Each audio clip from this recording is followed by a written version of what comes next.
tuned in via various media, members of the media here this morning.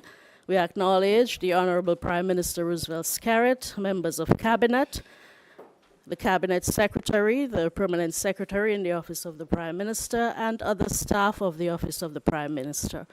As per usual, the Prime Minister will begin with opening remarks, after which we will open up the floor for questions from the members of the media who have joined us. Please welcome the Honorable Prime Minister.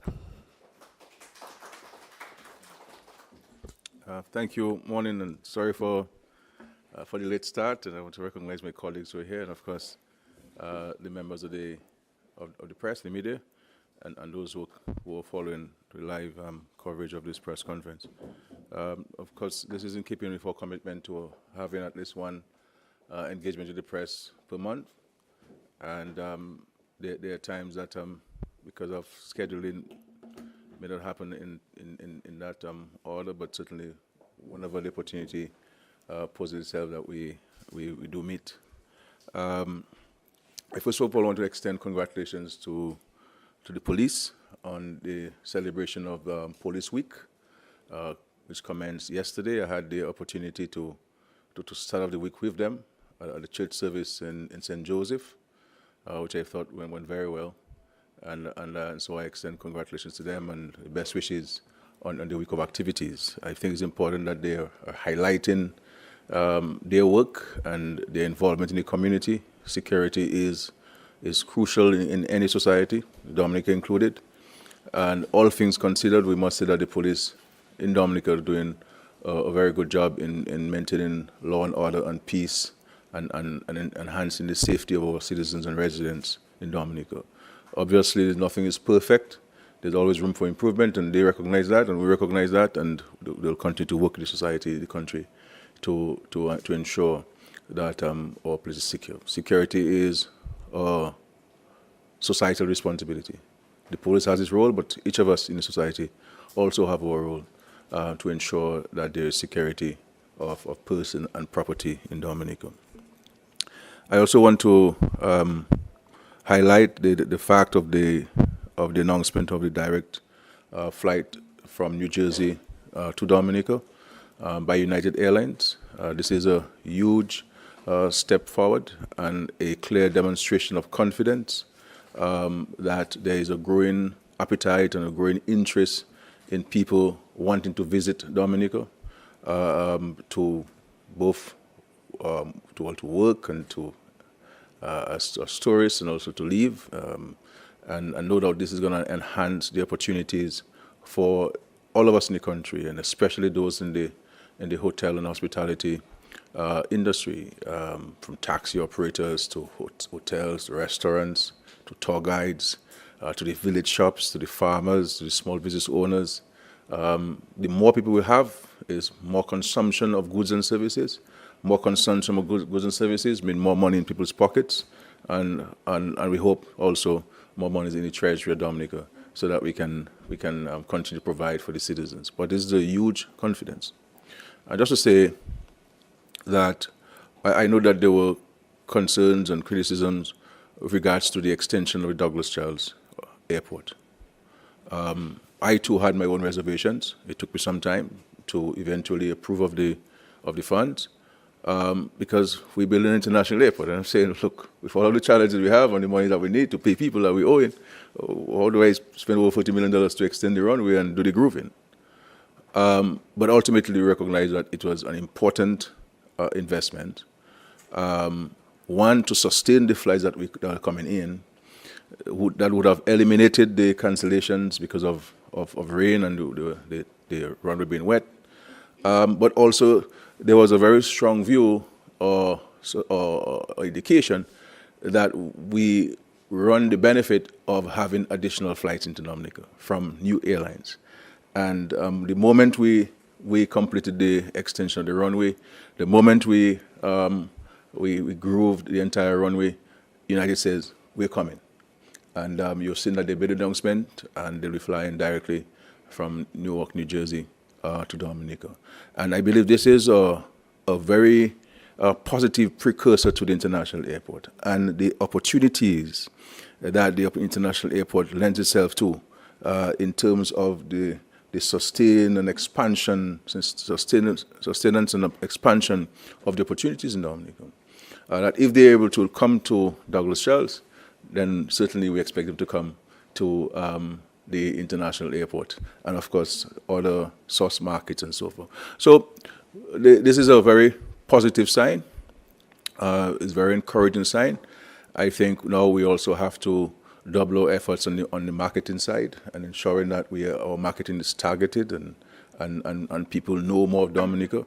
And this is what we're working on to ensure that we keep Dominica in the face of the various source markets, so that we can benefit from these flights. And of course, there are other airlines that we're speaking to for additional opportunities of airlift in Dominica. But no doubt, air access in Dominica is better now than it was 2 years ago or a year ago. We have more options. Obviously, we continue to work at more options and more options.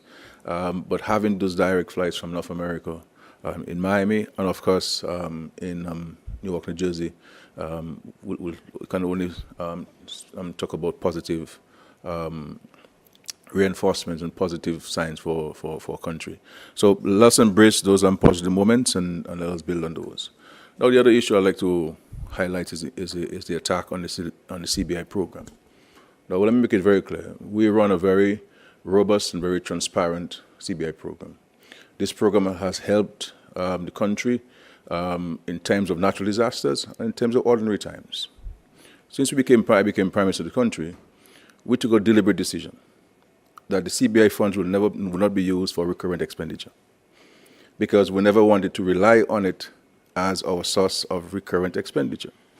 And we decided that those funds will be used for infrastructure, government investment, and also the paying down on expensive debt or national debt. And we've been remaining true to this. We only started using the CBI funds after the hurricane.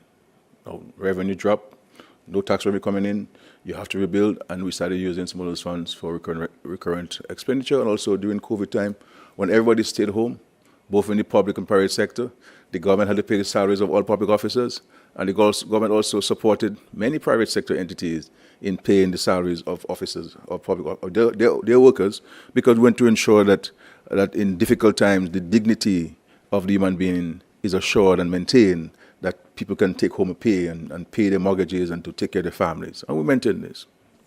And of course, during the hurricane, after the hurricane, we used the 90% of the funds that we used came from the CBI funds to provide roofs on people's homes, provide food that we purchase, to clean up the massive destruction and debris which existed. Monies we used for small business support, for agriculture, for hotel industry, for agro-processing and manufacturing, 2% and 1% loans at the aid bank, and in many cases grants. Since the establishment of the small business unit, we've given in excess of $67 million by way of grants to small business owners across Dominica. And this money we use also to pay for students studying overseas. This money that we use for building roads and bridges and hospitals and health centers. And of course, the housing revolution, the complete relocation of Pidit Savan and Dubik, and of course, in the Joe Burton area and several house interventions that we've had in Grand Foy, in Laplin, in Dalis, in Portsmouth, in the Cottage constituency in Lago Portsmouth, and Cotton Hill, Georgetown, and you can name every single community in Dominica. Every single person has been touched by the program. And of course, we continue to work with both our regional and international partners in addressing whatever issues which may arise from time to time. The world is an evolving world. The challenges which you confronted 10 years ago, there are new challenges and emerging challenges that you have to confront. And we have been working in the international community in addressing those issues. We've been working very closely, for example, with the United States government, through the Treasury Department, who came and provided us with the 6 points that we were able to implement, and we continue to work with them.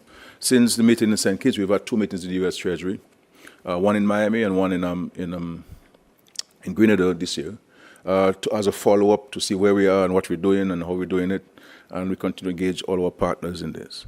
We've also signed this MOA which speaks to a number of issues where we can do things jointly. It's something that Dominica had been proposing for many years. And I'm happy that finally we were able to get the concurrence of the other governments to sign on to the MOA, to put in place a number of things that we can do jointly.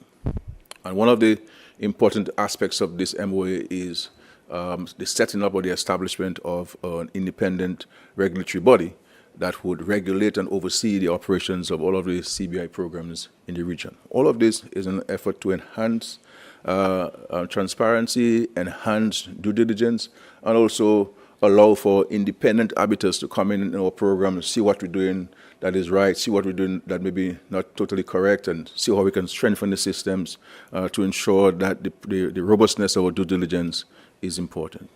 We in Dominica, on our own, we have done a number of things. And one of the major things which will come into effect in the first or next month, October, is the establishment of an independent due diligence unit, which will be under the aegis of the FIU, and so they'll be responsible for reviewing all of the files and advising on which applicants will be successful or not, based on the due diligence reports and also based on the report from the GRCC. All of the persons who will be working in that unit have been vetted by the RSS, Regional Security System, and the GRCC, so that we maintain the high standards that we have maintained over the years. And so I want us to understand in Dominica that we're not opposed to anybody raising questions about the program.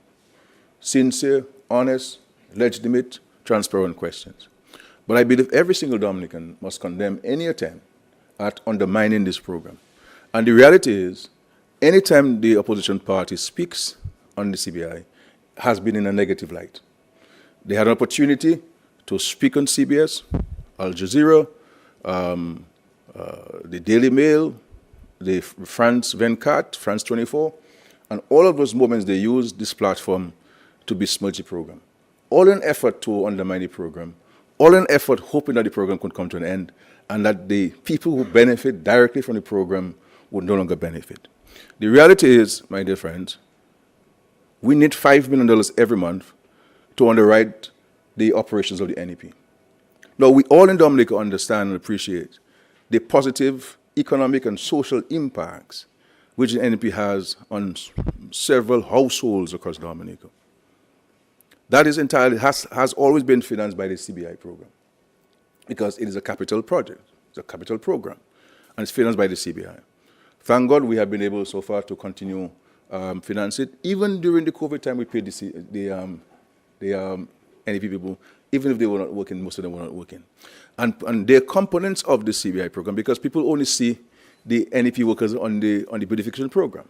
But there are people who also, under the NEP, who provide care to senior citizens, the sick and short in, and people with disabilities. There are also NEP people who work in the private sector. There are several small businesses across Dominica who rely on the support from the CBI to underwrite portions of their expenditure. And that has been able to help them, carry them through to sustain their investments until they graduate out of the CBI program. And there are many who are engaged in the public sector, gaining skills, and many of them have graduated and moved into the establishment of the public service. Even in the private sector, or government entities, most of them have gotten permanent jobs at the Aid Bank, at the Social Security, and other entities because of their diligence, the work experience that they have gotten, and they're doing well. And the majority of the housing financing is come from the CBI. The hotels that we built that are now providing employment for people, that has now improved the number of marketable rooms that we have in Dominica, which now, this is part of the reason why there is a case to be made for United to fly into Dominica. This was the reason why there was a case for American to fly into Dominica. This is a case why Caribbean Airlines has been having a flight from United States via Port of Spain, Dominica, Port of Spain, United States, because there are rooms for people to come into. And this is why we're committed to doing more rooms, because there is an increased demand and we have to ensure that we have more rooms to create jobs, sustainable jobs for our people. And of course, the other infrastructure work that we have done in Dominica. And all of these things are being financed by the CBI. The marina is being financed by the CBI. The international airport is being financed by the CBI. Those projects are going to have a sustained long-term positive impact on the lives of the country, of the citizens of the country, and of course, the economy of Dominica. Now, let us not kid ourselves, and the opposition will want to say, no, that's what they want to do. They, in our view, and in view of many independent arbiters, their intention is to stop the program. Because they believe that if the program gets stopped, there is no more source of revenue for the government, then that would maybe precipitate the government this party getting out of the government. As simple as that. Simple as that. Nobody knows how the court is going to react. The court may say, well, let us have a stay of operations of the program until the case is heard.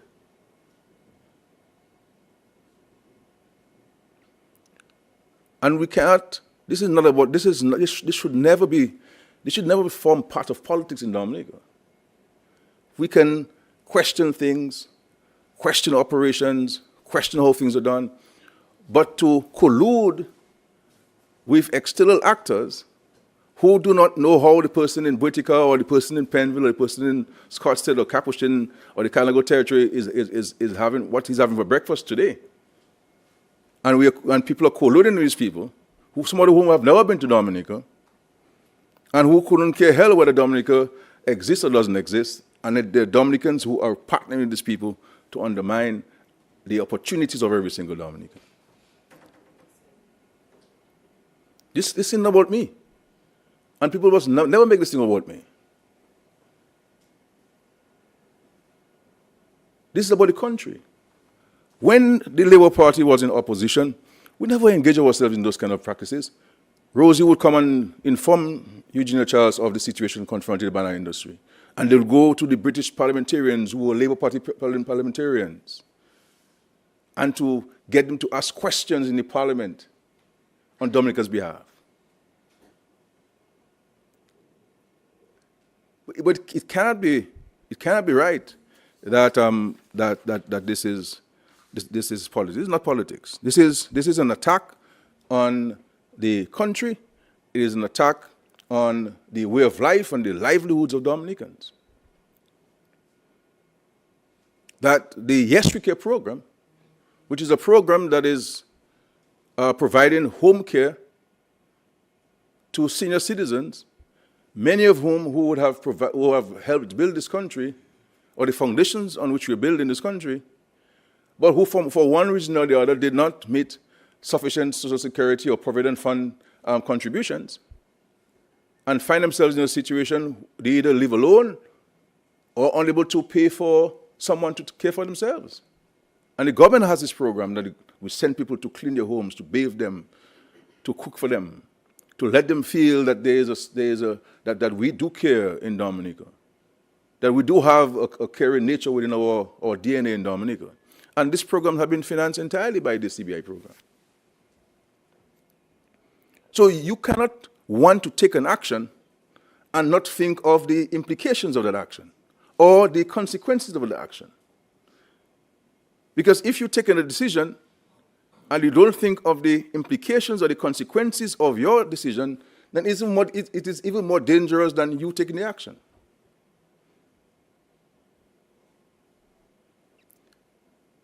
And so this is what it is. We'll continue to work with our regional international partners. We have a transparent, and let's just say that it is only when we came into government that people started talking about CBI, The only thing people knew about CBI from 1993 was the Greystone Library project. Nobody in Dominica could tell us or show us from 1993 to 2000, what CBI did for us in Dominica. Nobody could show that to us. Nobody can show us what CBI money did for us from 1993 when it was established, March of 1993, to 2000. But you go across Dominica, and the society is dotted with interventions of the CBI. And I dare say with no fear of contradiction, every single household in Dominica has been touched by the CBI since the government came to office. Everyone. Whether it is sending somebody overseas for medical care, or history care, or somebody's employed, somebody went to study, we have touched, or housing repairs, been touched by the CBI program.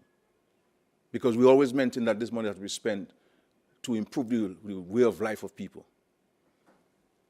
And this the only time these monies have been reported to the Parliament is when we came to government, where you find it in the estimates of expenditure, revenues and expenditure in the government. And if you go to the estimates, you will see a separate line, revenues from CBI. And if you go to the capital estimates, you will see where it speaks to the projects that have been financed by the CBI in the estimates. So the reality is, if these guys were to be successful at their court action, all of those things will come to a halt. The international airport will come to a halt, the cable car will come to a halt, and this is not fear-mongering, this is the fact. Because if a tap is running and you close it, what happens?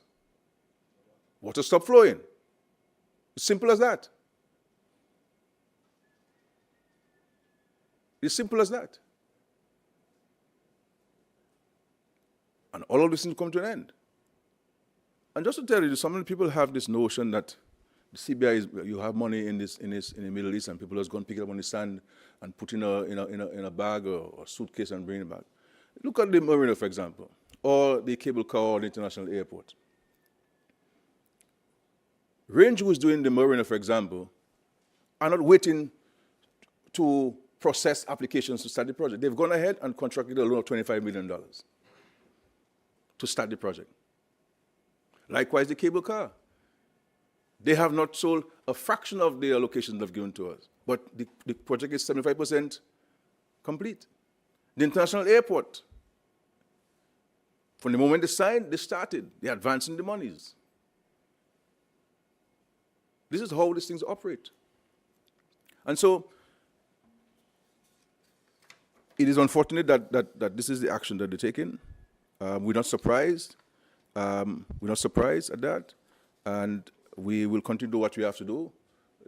On the legal issues, I leave it to the Attorney General, who is the government's principal legal advisor, to defend the state's interests in this matter. So I won't go into legal issues or the details of the case. The Attorney General I will assign, of course, constitutionally is assigned to deal with such matters of any legal challenge to the government.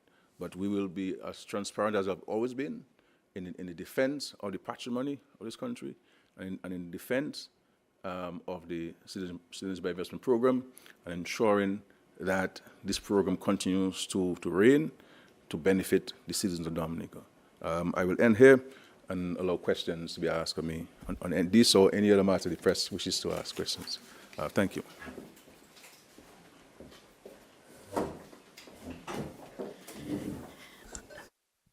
Honorable Prime Minister, for your remarks. As you heard from the Prime Minister, we welcome follow-up questions on this matter, the CBI matter, and others. Carlisle?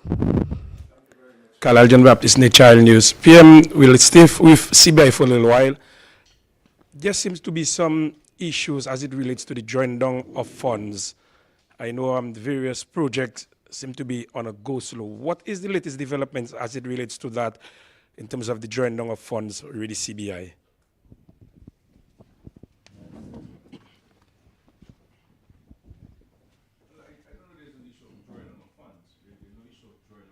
All projects are ongoing.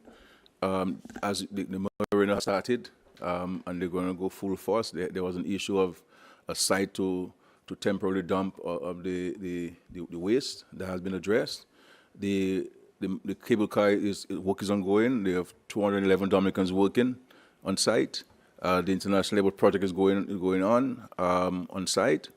The work is ongoing. We have over 300 Dominican citizens employed there. And on the other housing projects, most of them have been completed. I think it's a matter for the external works to be done, the roads and the sidewalks and the pavements and so forth, and some retaining walls in most of them. For example, Scott said, very soon we'll be able to hand over the keys to because that one is completely is completed. My understanding is that there would have been some payment issues for contractors. So it has nothing to do with being able to draw down on funds. With contractors, which is a separate matter, that's a matter between the contractors and the developers. But it has nothing to do with drawdown of funds in the way that you put it and so forth. But there have been some areas, but I think those things have been addressed, and if you recognize that work is ongoing on all of the CBI-funded projects across the country. Right. Sir, while I understand your issues as it relates to the CBI, but the fundamental issue I've heard from the opposition is that of accountability and transparency. And that has not been forthcoming. How can you at this time, sir, tell the people of Dominica when are you going to be transparent and very transparent about the numbers? But I'll put it this way.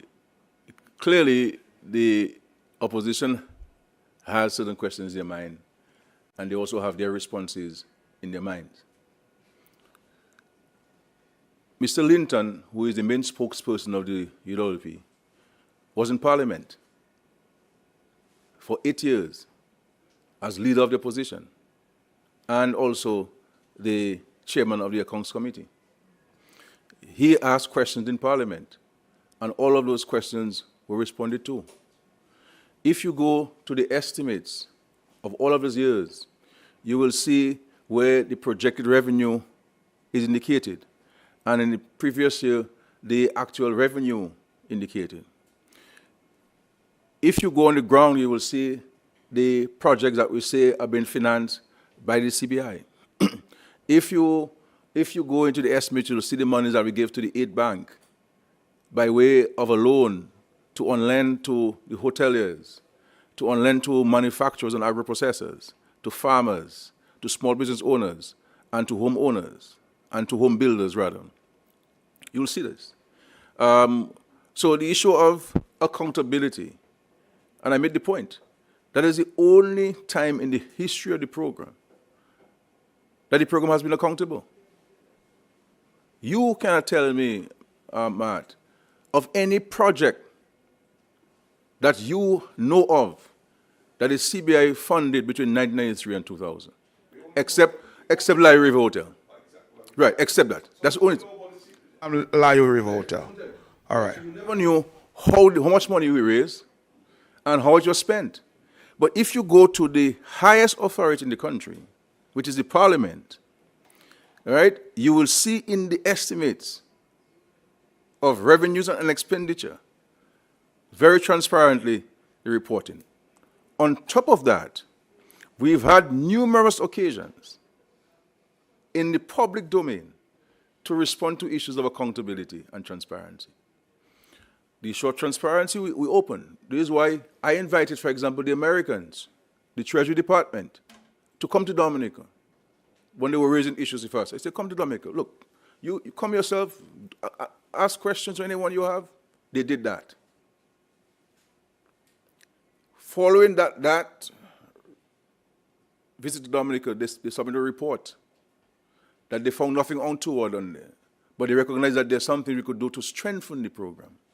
And this is what made part of the 6-point program. And then they wanted us to implement. They said, look, let us have it as a regional thing. And this is how the regional grouping came about. The issue of the JRCC, where they review every single file, and the further enhancement by having the FIU more involved in the CBI processes. So the issue, how do we define accountability and how do we define transparency? And the opposition is using those words because these are fancy words to be used, but not defining those words and not defining them in relation to our program and our circumstance. So they will have the notion of money is missing, but they cannot tell you. And you would have heard, Mr. Peltier, the press conference that the opposition had when it indicated the public is going to have this case filed, that they themselves said they had no evidence of any wrongdoing. They said so.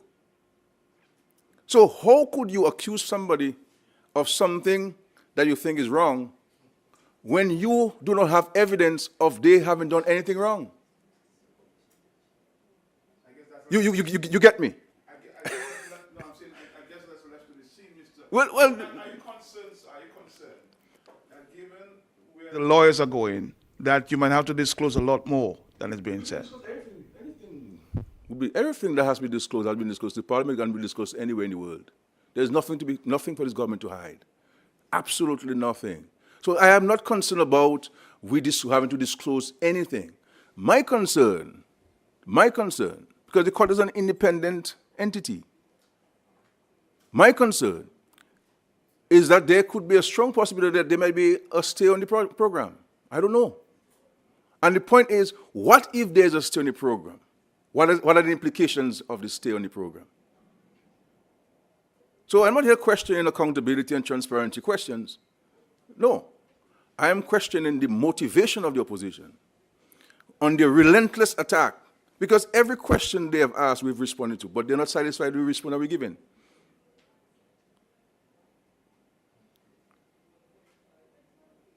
And so, if you are genuine about the program, then you should be comprehensive with your critique of it. So, okay, well, the project is good. It's a yes-care program, and yes, I went to Parliament, I saw it, this and this, but there's still some questions. That's fine with me. That approach is okay with me. But you cannot, every time you get opportunity, and you also volunteer opportunities. As we saw Al Jazeera, and when Al Jazeera came, all fairness to them, they were more transparent and they were more independent than the others who came in. When they saw other things, they reported them. When they said that the investigation took a very interesting turn. So I'm not, we'll go to court and we'll provide the evidence, we'll defend the country, but when you're talking about accountability and transparency, there is no time in the history of this program that this program has been more accountable and more transparent than it is now under this government. And the facts are there in an undisputed manner. So we're not questioning, anybody can ask questions. We love when people ask questions about this. We give us an opportunity to respond and to explain. But the reality is, all of the responses that we're given, all of the explanations we're given, the opposition refused to accept it. But they do so privately, though. They do so privately, though, but not publicly.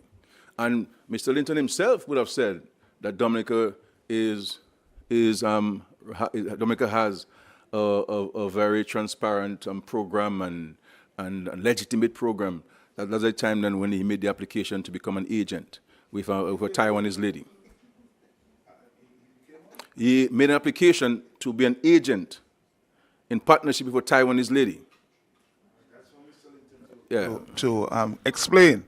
One more question, sir, in that regard.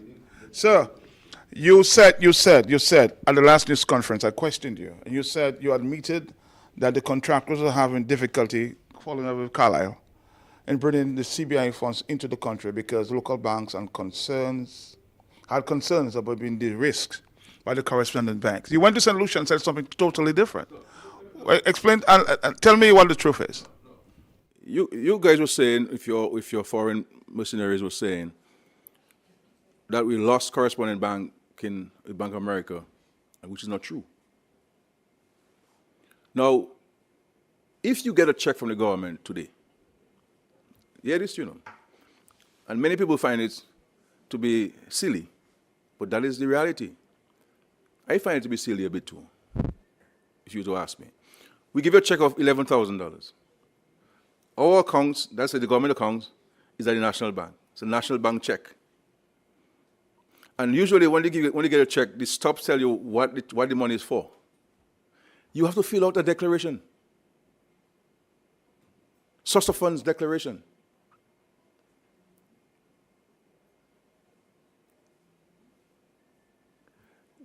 When you get, as a member of parliament, your gratuity, So I get a check from the parliament for my gratuity after the 5-year term. The ladies from the bank would bring me a form out to fill, a source of funds declaration. I said, but my friend, but you look in parliament, look at the states there, gratuity from parliament and so on. But I have to find, we're required to fill it out. And I comply. And everybody who provides service to the government. So if you have monies coming in to the bank requires certain questions to be asked and certain information to be provided. There's nothing unusual about that. And that's what I was saying. That's the point I was saying. The government itself, when the government gets money from whoever it gets money from, they have to file. They have to file. You understand? So you have to submit documents, source of fund documents. So it's not an unusual practice. That's the point I was making at the time, but it was interpreted in a particular way. Yeah. Moving forward. Yeah. Situation of the visas to get to the United Kingdom. What is the latest update? I think you said you had met with some officials. So can you give us an update as to where we are, please, on that? And also, some time ago, I think you said in terms of you wanting to hand over leadership of the Labour Party, I think you said something about 2026. What's the latest update also on that? I'll take the first question first. In regards to the UK and the visa issue, we continue to engage the United Kingdom. We had meetings with them while in Grenada. The permanent secretary, Mr. Henderson, and the head of the unit had meetings with them on a technical level. We continue to engage them on a political level. As a matter of fact, I'm having a meeting in Samoa, a side meeting with the foreign secretary, the UK foreign secretary, who was reached out to me, and there's a matter that we'll raise with them there. And I believe that eventually we're confident that that the visa waiver agreements that we had with the United Kingdom will be reinstated. We're very confident in that.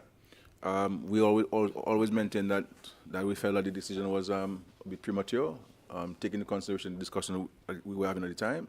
But they took a decision that they felt was in their interest to do, and we don't chastise them for that.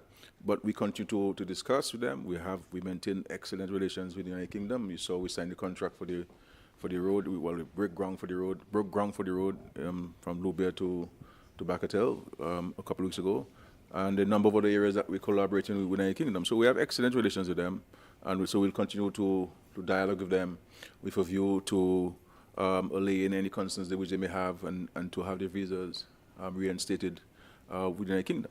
But that notwithstanding, the Minister of Foreign Affairs, you have seen, signed visa-free to several countries in the last few months. So our visa-free access to countries continue to increase.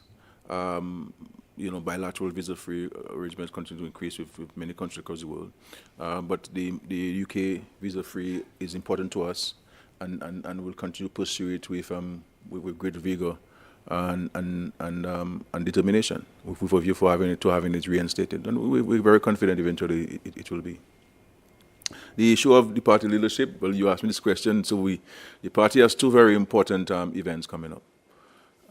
One is on October 12th, and that will be held in Salibé, in the Salibé constituency at the Salibé Primary School, as a National Council meeting, which is a precursor to the Delegates Conference. And the Delegates Conference will be held in Vickers on November 10. It will be held in Vickers on November 10.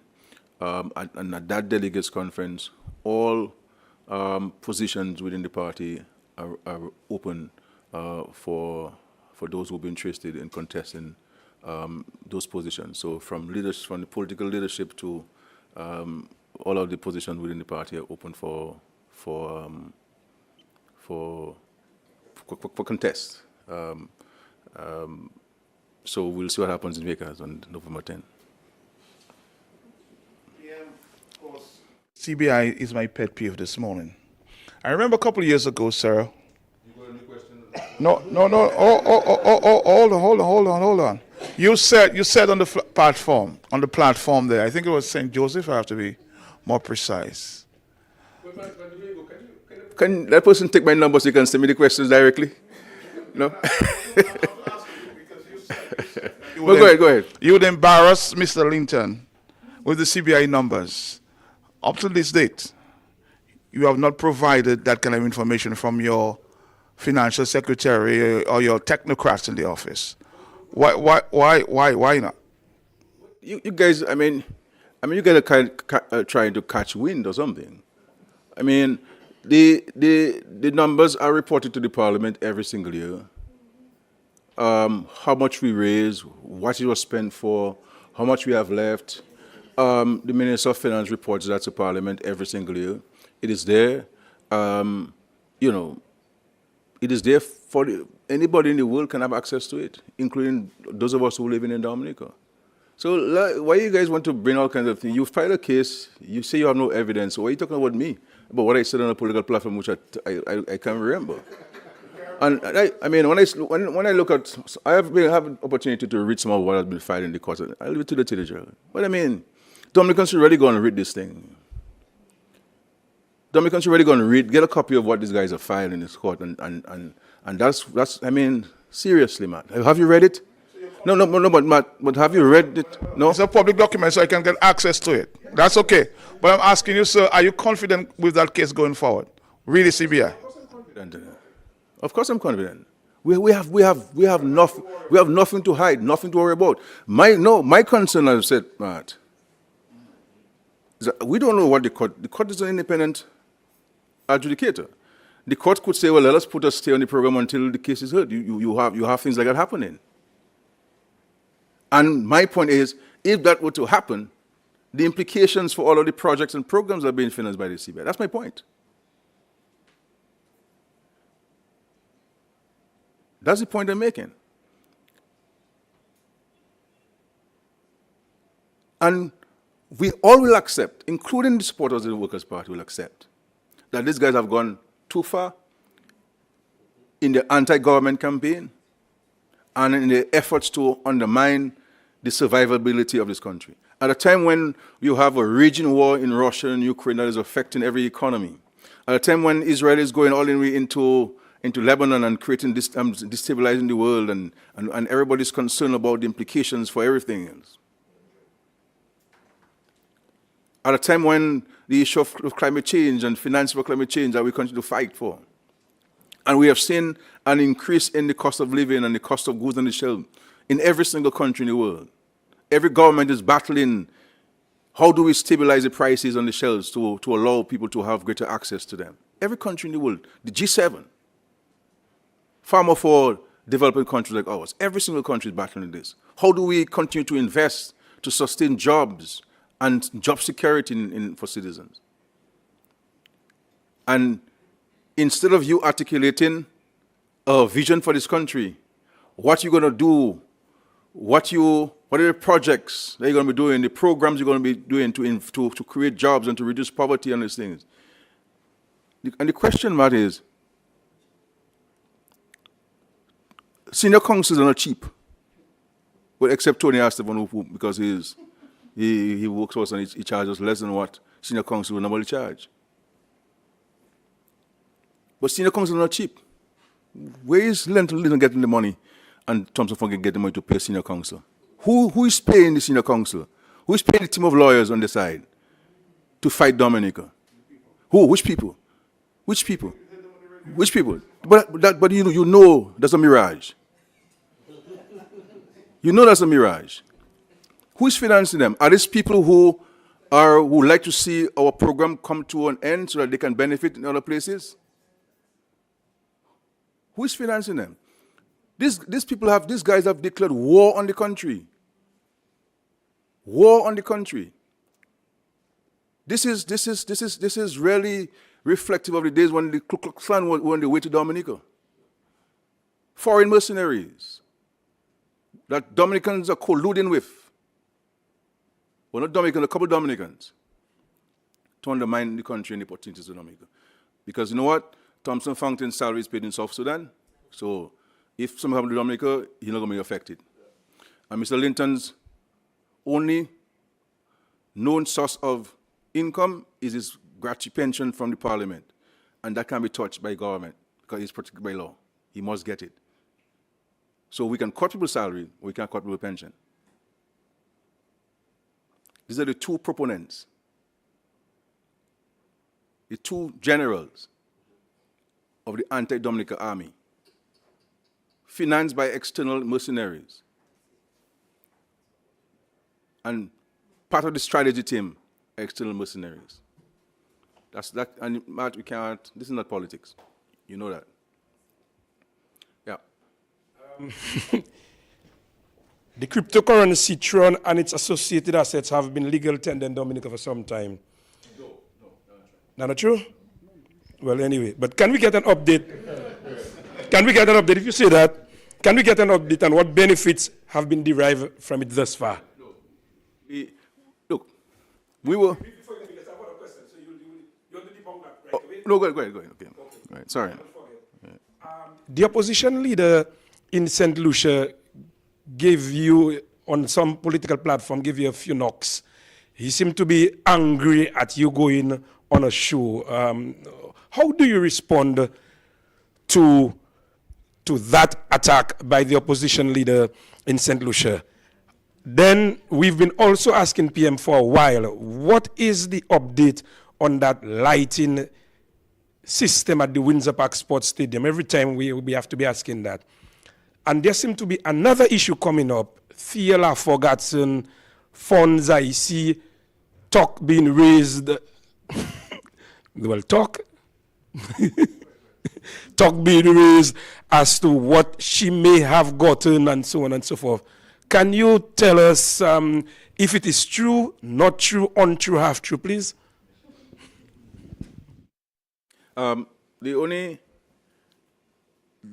Legally, the only entity that is mandated to be authority to declare what is legal tender in Dominica is the Monetary Council or the central bank.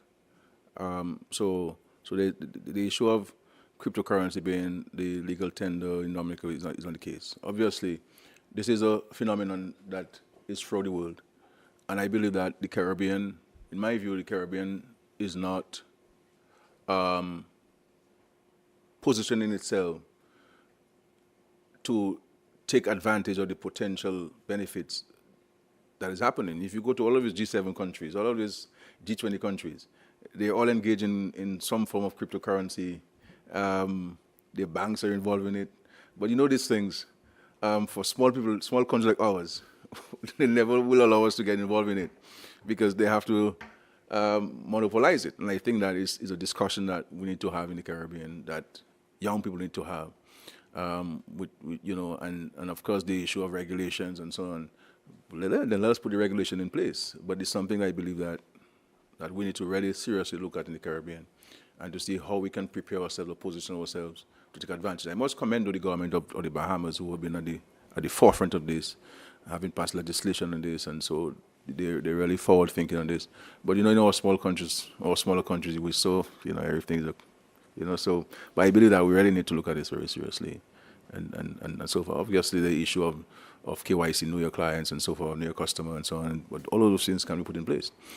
Before money, what we had a battering system. We brought money in, and then we brought systems in place to properly regulate and monitor and so forth. 20 years ago, you could bring any amount of cash to any bank in the world and no questions asked.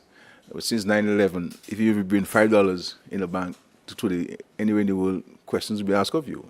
So the times are changing, and I think we ourselves in societies, in the countries, must also adapt to the realities. And the reality is cryptocurrency is here to stay. And more governments, there are many governments across the world who are heavily involved in cryptocurrency as part of their legitimate processes and so forth. And I think that's something we need to look at. The issue of the what is the opposition? What about the opposition leader? St. Lucia. Oh, well, I mean, I've been around the Caribbean for a pretty long time. you know, and I have never been in the business of shouting across the Caribbean Sea. And I don't intend to start. The reality is, people like to, people like to say what they want. The moment Skerrit speak, everybody get a little, they'll go jab at the fellas feel it hard. I'm not gonna respond. I mean, that's many things, important things to do, my brother. Are you saying you respond to the political platform? No, I know. I'm not gonna. To what benefit? I mean, if I have 5 minutes to talk to 5 Dominicans about their life, is somebody ain't gonna respond to? I mean, so I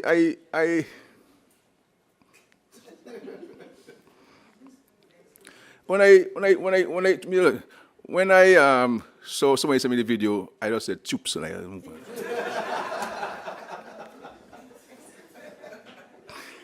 on. So that's my response. Yeah, choops, with an exclamation mark. You can put 2 if you want. With regards to the Windsor Park, I think it's just the Ministry of Sports to finalize. I think the details have been finalized. I think we should just move ahead with this thing. And so I spoke to the Minister of Sports, Honorable George, a few weeks ago, and they have to move ahead. So I see PS taking note, PS, OPM, so we need to follow up on this and to provide support to the Ministry of Sports in it. But this is a priority project for us, and we need to push on that, and because there's so many huge benefits in there. So so it's left to the ministry to advance this. The matter of fear Gatson and so on, we have to be careful that we don't allow negativity to cloud the extraordinary success of this young lady. Let us have a sense of national pride and wrap the young lady's success with the national flag, and let us not get into gossip and rumors and innuendos and what did she get a $20,000 check and an IOU for the rest and all these things, and whatever promises, whatever offer we made to Mrs. Gatson, those will be fully honored by the government.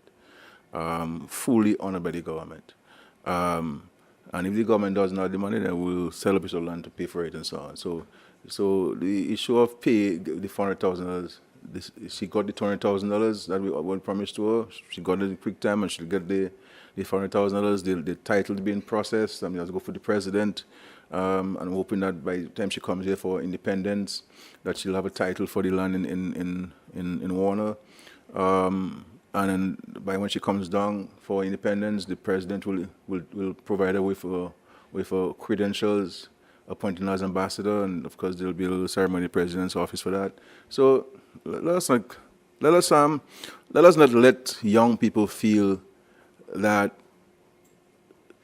success in Dominica will always be marred with negativity.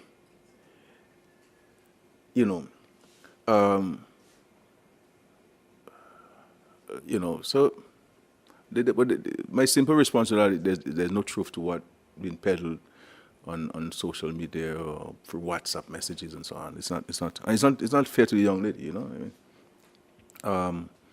This is a phenomenal achievement. This is at the pinnacle of sports in the world, and we should not try to make the government look bad by throwing cold water on the lady's performance and her success. Yeah, we'll take 2 more questions and we'll head out. Okay? Yeah. You said the delegates conference for the Labour Party will be held in November, right? I heard you right? You also said that all positions will be open. As the Prime Minister, will you be contesting when you said you'll be leaving government in 2025, 2026? Unless until I leave, there shall be a leader, both a leader of the party and a prime minister. You understand? When that time comes, then there will be this. For me to, even if I say I want to contest the leadership position, one of the constituencies must nominate me. So I cannot show up in Vegas and say, look me. No. One of the constituencies has to nominate me, and I have to consent to sign it. So this is a matter for the party to decide, the delegates to decide on election day. I will inform the party of my position in very soon, and then the party will proceed from that. I don't think it is for me to discuss party business in the public domain before the National Council meeting. I'll report to the National Council in Saliba on the 12th of October, and I will take it from there. But I can't answer questions to you that the delegates have not asked of me. You interested or not? Oh, that is for the party internal stuff to deal with, and then once whatever happens, then there'll be an announcement. You'll be first to know. Oh, Carla, breaking news. Yeah, sure. Can you tell the people of Dominica what's the cost of the lawyers from Trinidad in persecuting the opposition? I'm not sure you asked the question, persecuting. I don't know about nobody's been persecuted in Dominica. I don't have the precise figures there, figures with me, but I will not say, I'm not aware of anybody being persecuted in Dominica. So that information the Minister of National Security has, the Minister of Finance has, is not something I don't pay any attention to, I don't get involved in. That is exclusively for the Attorney General's office to deal with. And contrary to what people believe, I really don't get involved in those kind of cases, honestly, I don't get involved in those cases. I don't ask questions about them. I don't, if there's a report that has been given to me, the report will be given to me, but I don't sit down and say, well, where's the case against Linton, them, and the state and so on, and let me see. I don't get involved with, honestly, God my witness, I don't get involved in those things. But you said two more questions. What is the state of Dominica's economy at this time? Are you happy, Mr.? Because everybody seems to be complaining that things are tough. Where are we? Where are we? From a revenue standpoint, the revenues are doing well. The revenue is still doing well. The VAT numbers are good. The PE is okay. The corporate income tax is maintaining its numbers as previous years. The reality is that the cost of running the country is more now than it was 2 years ago. And that's the reality of every single country in the world. If you look at the US, for example, in the last financial year, the United States went over its budget by $1.24 trillion. So they had to borrow $1.24 trillion to sustain their recurrent expenditure. The United Kingdom, that's why the United Kingdom has done a number of cuts, billions of dollars in cuts, because it has to cut in order for it to sustain the services that it's providing to citizens. And they've had to make some very tough decisions to maintain the fiscal health of the country. All governments in the Caribbean from time to time will borrow to meet the shortfall of the recurrent expenditure. Dominica is no different. And so we have a situation where the cost of running the country, because if the cost of a tin of milk goes from $1 to $2, the government has to buy that milk at $2, because the government pays VAT, the government pays import duty on all of these things like everybody else. And the government is the largest consumer of goods and services. Now, if the government's consumption drops, then it will certainly impact a number of individuals who rely on government business or government's consumption to make a higher profit or higher sales than they normally would. And so you have those issues there. Then you have the challenges where you have unforeseen expenses. For example, we did not budget to do the extension of the runway, but it was a very important economic consideration. And so because if we did not do it, you run the risk of American Airlines say they stop coming to Dominica, and you can understand the impact on the way of life of many people. And then we will not be in a position to get United to agree to come to Dominica, to bring additional benefits to Dominica. Then just to give you an example again, we spent about $8 million to just widen the corners going up to Loda to facilitate the equipment for the geothermal project. Now, you and I know what you could do with $8 million. You understand? So just between these two areas, I'm not talking about all the areas we're talking about. And of course, the damage by rain at Salisbury, where we spent over $4 million for this, and a number of other interventions that you have had to deal with and so on. So the monies that you wouldn't have had to pay off people, some people you owe in for goods and services that they provide, you have to divert it to other areas that are crucial to the economy.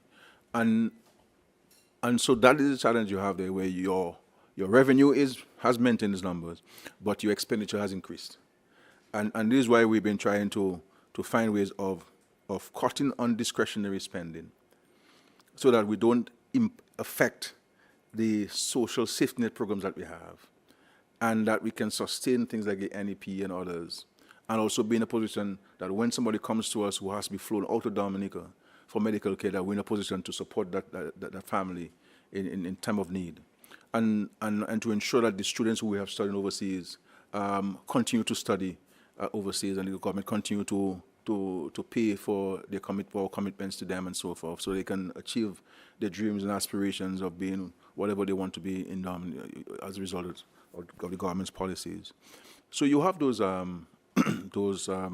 challenges. Then you have the issue of increase in the expenditure for health, for example, increase in expenditure for education. That is to say, the recurrent expenditure with more teachers and more positions in secondary schools. And of course, the new Marigat Hospital, where you have to have additional expenditure. So there are a number of areas where you have increased your expenditure, and rightly so, and your revenue is a particular area. And this is why, and you cannot now go and tax people more now than they already taxed. You understand what I'm saying? And so there's some things we're looking at from the government. The issue of the minimum wage, and it's a discussion we're going to be having next week with the private sector. As you know, we're going to establish a joint dialogue with the private sector, because certainly we have to do something about the minimum wage. Then the issue of income tax, I've been proposing, and I think at some point we have to bring the guillotine down on having a flat rate for income tax in Dominica, and to allow people to keep more of their money and to go the route of consumption taxes rather than direct taxes, and also looking at reviewing the corporate income tax, which is now at 25%. I'm thinking of reducing it to about 15%, but it's a conversation I'm going to have with the private sector, so that the private sector could maybe keep more of its money and reinvest and create more jobs and so forth, and also that there'll be more compliance, because at a higher rate, there's less compliance sometimes. People say they make a loss, when in fact they make a profit, but if it's 15%, they may say, okay, 15% is okay, let us pay.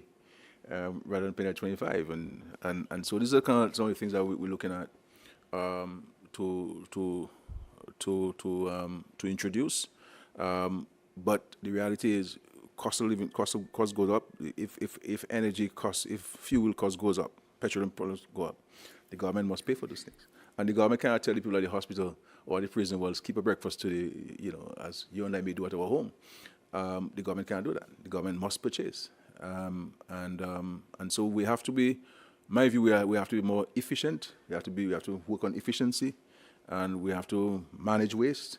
And I believe that all of the government entities need to play a greater role in terms of revenue collection, because I'm thinking of, I don't know if I can send a letter out to the Minister of Finance and the Board of Management, because I'm looking at creating a special unit that will deal with the collection of revenues from the state outside of those that customs and inland revenue are mandated to collect.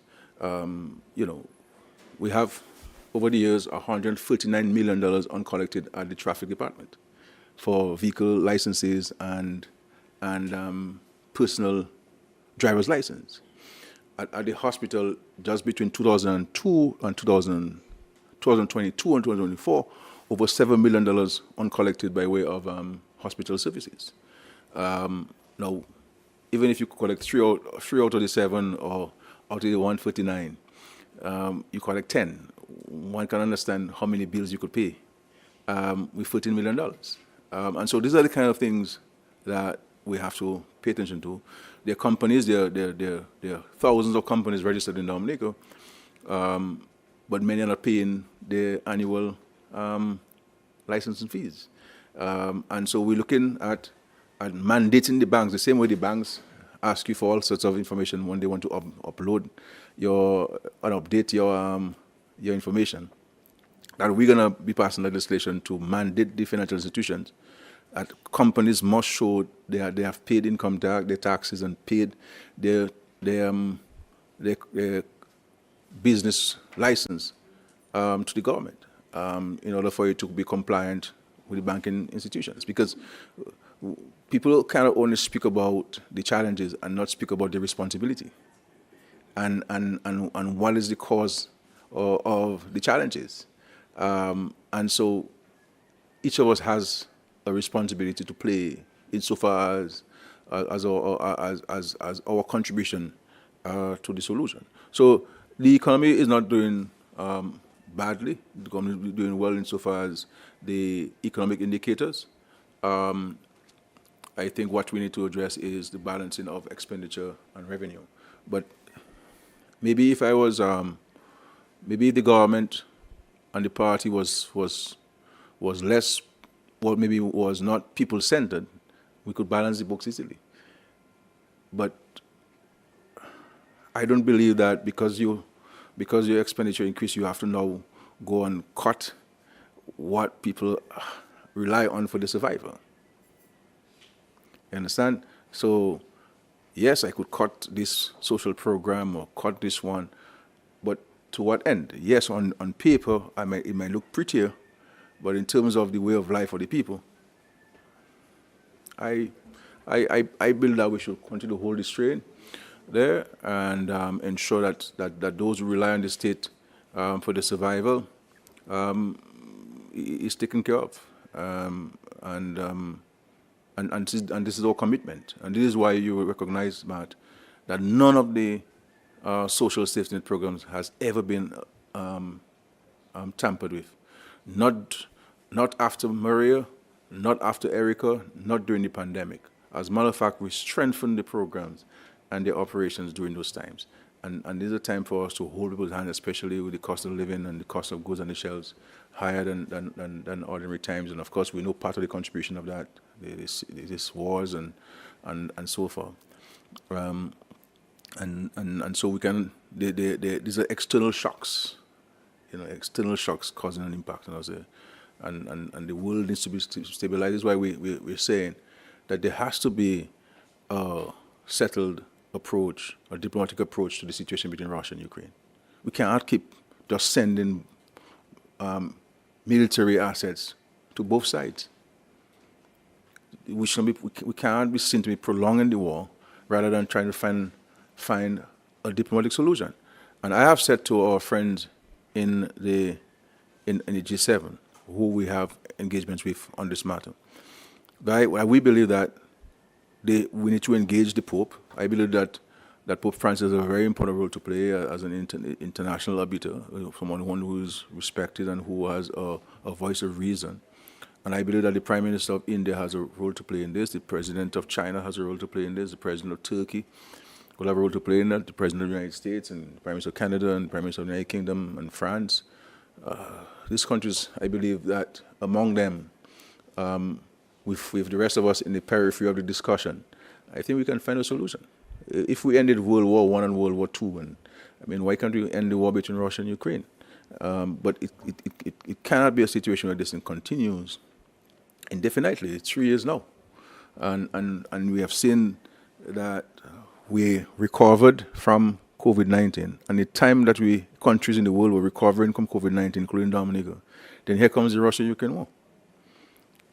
And from the moment that has happened, it has affected transportation. First of all, grains couldn't be exported out, which is a major base for so many items. So the supply wasn't there. And of course, when you have a supply problem, the countries that are the end users, end consumers like us, we're the most impacted because we're not producing those things. We have to import it. So we are the end users of it. And so there has to be a solution to the situation there. I understand the history that people tell me about and so forth, but the reality is that countries in the world are hurting. Every one of the countries in the world is hurting as a result of this. The strongest economies, the middle economies, they're all hurting on this, and I think there has to be some kind of settlement.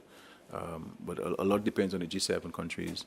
But I believe that the Prime Minister of India, who has a good relation with both countries, and the President of China, President Xi, and the G7, have a crucial role. And if you look at the speeches, all of the speeches at the United Nations, everybody spoke to that issue. Every government spoke to that issue. Every government spoke to the issue. And every government is calling for an end, because every government recognizes that this is creating a problem. Likewise, every government spoke about the Israel-Palestine and Israel-Lebanon situation, because that is compounding the problem of Russia and Ukraine. You understand? Where the world is supposed to be focusing on development and economic development and social justice and job creation, and we're working to address climate change and all of the other impacts of this world, that we have to be in a room talking about wars, and not even rumors of wars. And these wars have been extended, and one can only, the last thing you want is for Iran now to join this, and then that goes, the Houthis have said that they will join, and one understands that many of the container ships go through the Red Sea, and the impact of this, So we just have to understand the geography and the history and the geopolitics to understand that all of those things have an impact on us, no matter where we are in the world, because the world is more connected now than it was years ago. We're no longer a situation where you take a look at a boat and go to Marigold and buy your groceries. You know what I'm saying? Everything is connected now. Everything is connected. Every country is connected, and it is a huge challenge. So the world is more difficult now than it was 5 and 10 years ago. And this is why you will find that many governments that do not have the experience to be able to navigate those challenges will have serious problems. And for us, luckily we have the experience, and also we have maintained some good friendships in different parts of the world, and of course we have the support of the Dominican people to continue to do what we have to do, and this is what we were doing, and this is why we have to work together. There will always be politics, but there has to be a red line or a blue line or yellow line that we don't cross. There's something called our national spirit or defense of our patrimony. And this is why I always refer to the United States. This is why I made the United States come from being a colony of the United Kingdom to being the world's first economy and one of the military power. Because Americans defend America.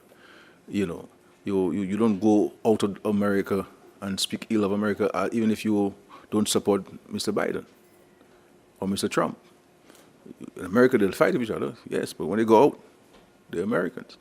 And if you read the American oath of citizenship, it says that they shall bear arms, pick up arms in defense of the country. And so this is the kind of spirit. Let us beat ourselves up, but we should never beat the country up. We should never try to take away bread from people's mouth if we can't get them biscuit. And this is what the opposition trying to do in Dominica. And in their attitude, they don't care. They don't care. And the reality is, I really thought that Dr. Fountain, would have been different than the rest. But I'm not usually wrong on many things, but on this one I'm wrong. Thank you very much for your questions. Let us continue to do what we have to do. Let us work together. Our country, we will not always agree, but we cannot appear to always disagree. God bless our country. Thank you.